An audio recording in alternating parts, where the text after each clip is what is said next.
ఇప్పుడు నేను నీ గురించి ఇట్లా మాట్లాడితే మీకు మండుతుంది మరి నువ్వు ఏ సంబంధం లేకుండా వీణావాణి అనే అమ్మాయి ఒక్కసారి పాస్ వీణావాణి వాళ్ళు ఎప్పుడో అంటే నా ఏజ్ ఉంటారు నాకు తెలిసి చిన్నప్పటి నుంచి నడుస్తా ఉంది. వాళ్ళు ఎప్పుడో అలా పుట్టినారు ట్విన్స్ ఇద్దరు.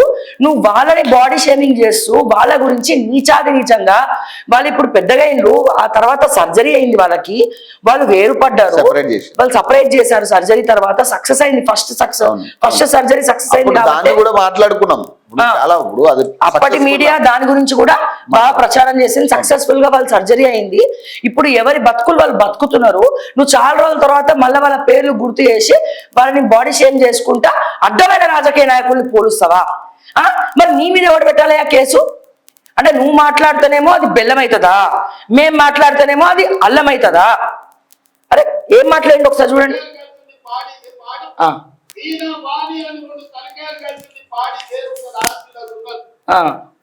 బీజేపీ బీఆర్ఎస్ బంధం కూడా విడదీయరాని పెరికల్ బంధం. ఆ బీఆర్ఎస్ బీజేపీ బంధం గురించి చెప్పడానికి నీకు వీణావాణినే గుర్తొచ్చిందా?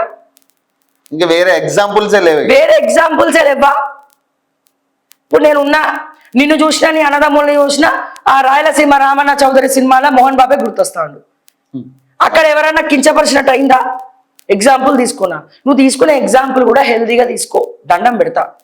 అసలు నీ బుర్ర ఇక మాట్లాడితే మన ముఖ్యమంత్రిగా ఆయనకి మనం చెప్పాల్సిన పరిస్థితి వస్తుంది. ముఖ్యమంత్రిగా నువ్వు అసలు ఉండలేవు, నువ్వు ముఖ్యమంత్రిగా లేవు, నువ్వు వేస్ట్. ఆ సోనియా గాంధీ రాహుల్ గాంధీ ఏడున్నారో ఏం చేస్తారో కాంగ్రెస్ పార్టీ మొత్తం భ్రష్టు పట్టిపోయింది.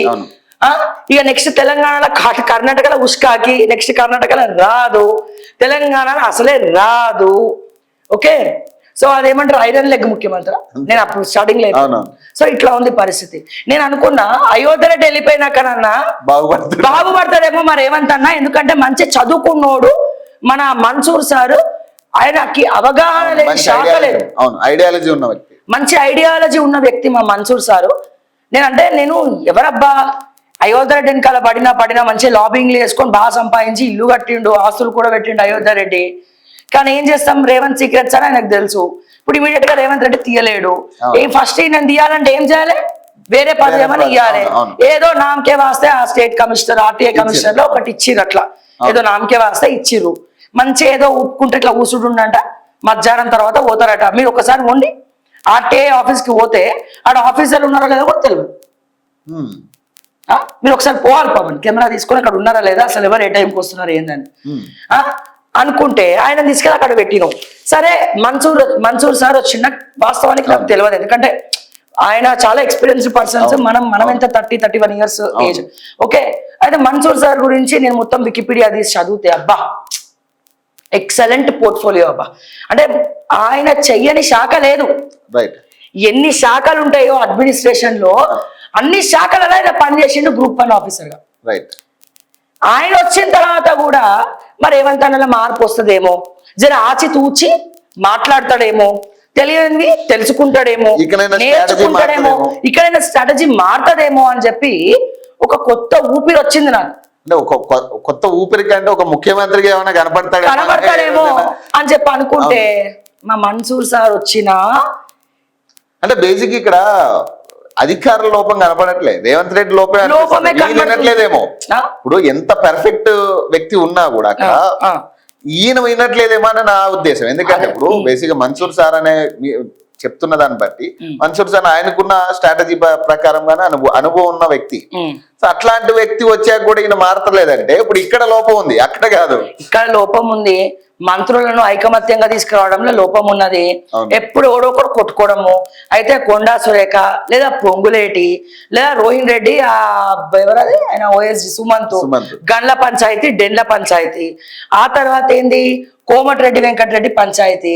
ఆ తర్వాత ఏంది ఈ పంచాయతీ ఏంద్రా నాయన అంటే నైని బ్లాక్ పంచాయతీ. ఆ తర్వాత ఏం పంచాయతీ బట్టి విక్రమార్క పంచాయతీ. మధ్యలో నీకు కావాలి అంతే అంతే. మీరు వచ్చినాక జరిగినవి ఏందిరా నాయన అంటే ఇవే జరిగినాయి. మంత్రులు విడిపోయే స్థాయికి వచ్చారు. జనరల్ గా కాంగ్రెస్ కొట్టుకోవడం కామన్, కానీ ఈ శృతి మించిపోయింది, గన్ను పట్టుకునే కాడికి వచ్చింది. ఇప్పటికైతే ఇక విడిపోయే పరిస్థితే కదా ఇక కంప్లీట్ గా. అక్కడేమో మా అక్కనేమో మా కొండా సురేఖ నాకు చాలా ఇష్టం యాక్చువల్ గా, చిన్నప్పటి నుంచి తను న్యూస్ లలో చూస్తుండే కదా. ఈమె ఒక ఓఎస్డి గురించి ఇంత సీన్ చేస్తాను ఏంది, ఒక ఓఎస్డి అది కూడా కొన్ని గవర్నమెంట్ జాబ్ కాదు, ప్రైవేట్ వాడిని తీసుకొచ్చి గవర్నమెంట్ లో కూర్చుండబెట్టి పెద్దపీట వేస్తే ఆయన సుమంత్ కొండా సురేఖ గౌరవాన్ని ఎంత కాపాడాలని, అవును కాపాడాలన్నా ఉడత సాయం అన్న చేయాలి. కానీ ఆయన ఏం చేస్తాడు, ఎవరైనా కొండా సురేఖను కలవాలనుకుంటే సేమ్ కేటీఆర్ పే తిరుపతి లెక్క, కేటీఆర్ పిఏ తిరుపతికి ఎట్లయితే ముడుపులు చెల్లించుకోవాలనో ఈ సుమంత్ కూడా అట్లా ముడుపులు చెల్లించుకోవాలి. అరే ఉండు రేవంత్ అన్న ప్లీజ్ చెప్పేసిన కదా మళ్ళీ అడుగుతున్నాం. సో ఇది పరిస్థితి. సో కొండా సురేఖ పంచాయతీ, తర్వాత పొంగులెడ్డి పంచాయతీ, ఆ తర్వాత ఉత్తమ్ కుమార్ రెడ్డి పంచాయతీ, ఆయన అన్ని చూస్తుండ, ఆయన నల్లికుట్ల వేషాలు. ఈ ఉత్తమ్ కుమార్ రెడ్డి ఎవరి కోసము పాపం ఆయనకు వారసులు లేరు, కానీ వాళ్ళ మేనల్లుడే ఈయన వారసుడు. ఇప్పుడు తప్పదు. ఆ డెక్కన్ సిమెంట్స్ షేర్ సంగతి ఏంది, మాట్లాడాలంటే ఎన్ని ఉన్నాయి. ఇక మరి ఏమంటానే ఎంతసేపు ఆ చంద్రబాబు నాయుడు గారిని మొయ్యాలని చూస్తూ ఉంటారు. సరే ఆయన దోచుకుంటుండా ఏందో మనం చూసినట్లయితే దోచుకుంటుండా ఇంకేదైనా చేస్తుండా అంటే ఒక అద్భుతమైనటువంటి మంచి అడ్మినిస్ట్రేటర్ అని మాత్రం చంద్రబాబు నాయుడుకి మంచి పేరు ఇవ్వచ్చు. 70 సంవత్సరాలు పైబడినా కూడా చెక్కు చెదరకుండా అదే యాక్టివ్నెస్ తోటి గ్రౌండ్ లో తిరుగుతున్నాడు, ఫీల్డ్ లో తిరుగుతున్నాడు. వరద వచ్చినా బురద వచ్చినా ఈయన మహానుభావుడు పుణ్య పురుషుడు హెలికాప్టర్ వేసుకొని తిరుగుతుండే ఎప్పుడు ఎక్కనట్టు. ఓకే, ఈయన బస్సులు ఎక్కుతున్నాడు దిగుతున్నాడు, బ్రిడ్జిలు ఎక్కుతున్నాడు దిగుతున్నాడు. ఎవరి ఇళ్ళ బురదలు వస్తే అక్కడ మున్సిపల్ వాళ్ళని పెట్టి మొత్తం ఇల్లు కడిగి మరి గవర్నమెంట్ వాళ్ళకి అప్పచెప్తుంది. ఇవన్నీ చేస్తున్నాడు, చూసి నేర్చుకోను ఆయన అని వర్షాకాలం అప్పుడు చెప్తున్నా నేను. ఇప్పుడు అందులో 1% నేర్చుకున్నా ఈ పార్టీ 1% కూడా లేదు సరికదా. నేను ఇక్కడ తెలంగాణ ఇంత మంది తిడుతున్నా మళ్ళా చంద్రబాబు నాయుడు గారికే నువ్వు ఫేవర్ చేస్తున్నావు, రేవంత్ అన్న ఫేవర్ చేస్తున్నావు నువ్వు, బరాబర్ క్లియర్ గా తెలుస్తుంది. ఇప్పుడు ఆ 4th సిటీ చుట్టూ ఎవరు ఉన్నాయి అబ్బా ఆస్తులు, అంతే. ఇప్పుడు మన మురళీమోహన్ కి సంబంధించిన ఆస్తులు కూడా 4th సిటీ చుట్టూ ఉన్నాయి. సీఎం రమేష్ ఎవరు, హైదరాబాద్ సెంట్రల్ యూనివర్సిటీ భూముల వెనకాల ఎవడు ఉన్నాడు. నువ్వు వచ్చినప్పటి నుంచి పేర్లు మారుస్తావు, లేకపోతే కాలేజ్ గవర్నమెంట్ ల్యాండ్ అని మారుస్తావు. వాళ్ళు చేసిరు కదా నేను చేస్తా అంటే కాదు. ప్రజలు ఓపిక పట్టుకొని ఉన్నారు.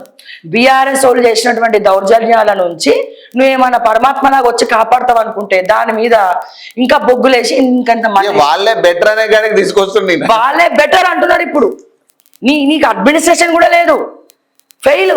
ఎక్కడ పడితే అక్కడ ట్రాఫిక్, అసలు నీకు జనాల్లో లేవు. నువ్వు ప్రజా దర్బార్ అన్నావు, ఒక్క పూటిట్లో వచ్చి రిబ్బన్ కట్ చేసిపోయినట్టు పోయినావు. సినిమా హీరోలక్క ఖమ్మంలో వరద బాధితులకు ఏం న్యాయం చేయలే, కామారెడ్డిలో ఏం న్యాయం చేయలే, ఎల్లారెడ్డిలో ఏం న్యాయం చేయలే. కాస్మెటిక్ చార్జెస్ పెంచినా అన్నావు, మళ్ళీ ఫుడ్ పాయిజన్లు అవుతున్నాయి. ఫీల్డ్ ఆఫీసర్లు లేరు, ఐఏఎస్ ఆఫీసర్లు నీ మాట వింటలేరు. ఒక పక్క నీ అన్నదమ్ములు దోచుక తింటా ఉన్నారు. మున్సిపల్ శాఖ ఒకడు, విద్యాశాఖ ఒకడు. దరిద్రం ఏంటంటే విద్యాశాఖ లేకుండా అయిపోయింది తెలంగాణ పరిస్థితి. ఉన్నారు విద్యాశాఖ మంత్రి. అదే మరి ఇప్పుడు ఆయన ముఖ్యమంత్రి శాఖనే ఆయన కాపాడుకుంటలేడు, ఇక విద్యాశాఖని ఏం కాపాడుతాడు? విద్యాశాఖ ఆయనే కదా మరి మాట్లాడాల్సింది కూడా. ఏం చేస్తాము, మళ్ళీ ఏమన్నా అంటే నేను అన్న అంటారు, ఏమన్నా అంటే మళ్ళీ ఫీల్ అవుతారు. నువ్వు కర్మ సిద్ధాంతాన్ని నమ్ముతావు కదా రేవంత్ అన్న. నేను కూడా బాగా నమ్ముతా. ఒకవేళ నేను నిన్ను తప్పుగా తిట్టినా అనుకో, పొరపాటున నేను అబద్ధాలు చెప్తే ఆ కర్మ నాకే తగులుతుంది. లేదు నేను నిజాలు చెప్పినా అనుకో, నువ్వు ఎంతమందిని మోసం చేసినావు ఆ కర్మ నీకే తగులుతుంది. అంతే కదా రేవంత్ అన్న. కాకపోతే ఇకనైనా కానీ ముఖ్యమంత్రిలో ఎట్లీస్ట్ యాక్టింగ్ చేయి. నా బాధ ఏంటంటే అది రావట్లే కదా, యాక్టింగ్ చేయడం కూడా రావట్లేదు. అదే ప్రాబ్లం ఇక్కడ. యాక్టింగ్ చేస్తలేవు రేవంత్ అన్న. యాక్టింగ్ అనగానే మనం మేకప్ వేసుకుని రావడం కాదు, దండం పెడతా ప్లీజ్. యాక్టింగ్ అనే చేయరు ముఖ్యమంత్రి లాగా. జర సినిమాలు చూడు, వైఎస్ఆర్, చంద్రబాబు నాయుడు.